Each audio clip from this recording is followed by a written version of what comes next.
Hey, John here. Welcome back to another episode of the show. So this one, I'm going to be answering a question I got from Beck Zod. And I wanted to go through this before I move on to the next video in this series. I wanted to answer one last question because I want to make sure and answer all your questions and any sort of pushback that I might get as we go through this so that you can keep taking the next steps with me. So his question has to do with creating the right kind of content when you start doing content marketing to promote your freelance services. So here's his question. He said, "Hey, John, love your content. I'm a full-time web designer and front-end developer, and I want to make videos on YouTube about freelance tips and share my experience with others. And my question is, can I get clients by making this kind of content, or do I have to change a niche, or what advice can you give me? Thanks for your attention." So look, this is actually really the biggest mistake that I made when I first started doing content marketing, because when I first started, my videos were all technical videos. They were technical videos on how to do a Google, I think it was Google shopping product feed in XML or something like that from a WordPress blog, pre-WooCommerce and so forth. So I did videos on that sort of thing. I did coding videos, coding tutorials. And the reason I did those is because that's what I was learning at the time. And so those were the things that I was excited about. Those were the things that I wanted to share. And that's okay, and that's normal and natural. But if you're going to do that, you have to understand that that's ultimately just a hobby for you, unless you're going to get into teaching like I ultimately did. But if you're doing it that way, it's a hobby. That's not going to get you freelance clients, right? So you have to be more disciplined if you're going to do this for your freelance business. And that's what we're talking about here. So what happens is developers want to make developer content, freelancers want to make freelancer content, etc. But your clients don't want to consume that kind of content. And so the way I break it down is I sort of have over the years identified three kind of layers to the kind of content that you can create. So the first is what I generally refer to as interest content. I'll talk about that a little bit more. The second one is DIY content, and the third one is technical content. So when we talk about interest content, let's just again go back to my own example of me and my freelancing. If I want to attract membership site owners, would I make content about how to build a membership site? Now, right at first you might think, oh yeah, that would make sense actually. And that's true, but that would be more DIY content, okay? And that's fine. You can make that sort of content. But what would be better is for you to make business or marketing content, or for me to make business or marketing content. So it'd be better for me to write a blog post or to create a YouTube video on how to develop a content strategy for your membership site, or how to increase attention in your membership site, or how to write a sales page to sell your membership, or how to come up with content ideas consistently for your membership site, etc., etc., etc. Those are all business sort of marketing pieces of content, and it would be better because they're more attractive to the people that would be your potential clients. They're more attractive to the people that would want to build a membership site, because there's a lot of people out there who may want to build a membership site, but they have no interest in the DIY content. They have no interest in learning how to do that. They're just going to hire somebody. They don't care, right? So if you're creating DIY content and that's all you're doing, you're not attracting those people.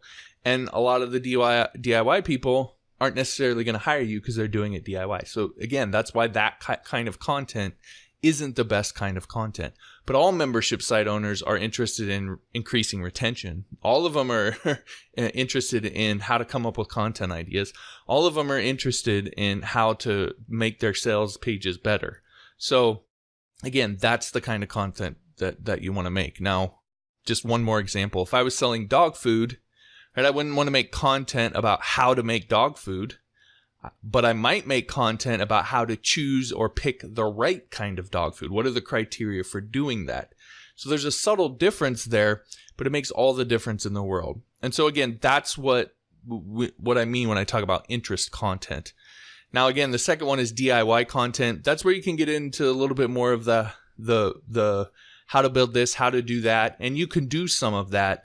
But you should only have a little bit of it, and it really should be sort of a lead into ultimately your services. Those should be sort of big lead-ins to your services, where someone who's consumed some of your other content, they find this DIY content, and then you have a pitch at the end of that where they can go and hire you, where you're like, hey, if you just want me to do this for you, just go here, right? So that really should be those should be really more sales pieces than they should be just kind of straight up valuable content.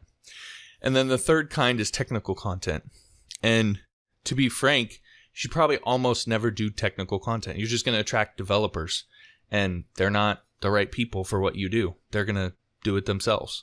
So now if you, as you go down these layers, the thing to keep in mind is the content loses value to your audience. So interest content is the best, then DIY, and then technical content. So the more you do interest content, the more you're going to attract the exact right people who would be interested in hiring you for your services. And this is any niche. Okay, this is any, no matter what freelancing you do, you're going to have to take what I'm saying here and apply it and think through it a little bit. But it applies to any sort of freelance service. But of course, what do most people do? Right? They start actually with the technical stuff, and they might do some DIY. They almost never do interest content. So chances are, in your particular market, there's probably a pretty big gap for this. There's not a lot of people that are out there doing it and doing it well. So if you start doing it, it can be a really simple and easy way for you to start getting some traction and to start attracting the right kind of people and getting people to hire you. So it can be something that can really turn quick for you. So anyway, what you need to do is you just need to sit down and think about the kinds of content that your potential clients would be interested in, not the kind of content that you're interested in. And that's where the discipline comes in. So that's it. That's pretty much my answer to that question. Now, of course, as I've been mentioning as I go through this series, I'm have a new course, Content Marketing for Freelancers, where I'm going through my exact content marketing process. And I'm showing you exactly what I do, how I come up with content ideas, how I actually create the content, how I do all my editing and recording and writing and all that sort of thing, how I repurpose my content, how I use social media, all that sort of stuff, going through the whole thing, showing you my entire content marketing strategy from A to Z. So if you want to learn more about that course, you can go to content2clients.com. That's content, the number 2, and clients.com. All right. That'll do it for this episode. If you liked the episode, I'd appreciate if you'd hit the like button, subscribe if you haven't, and we'll talk to you next time.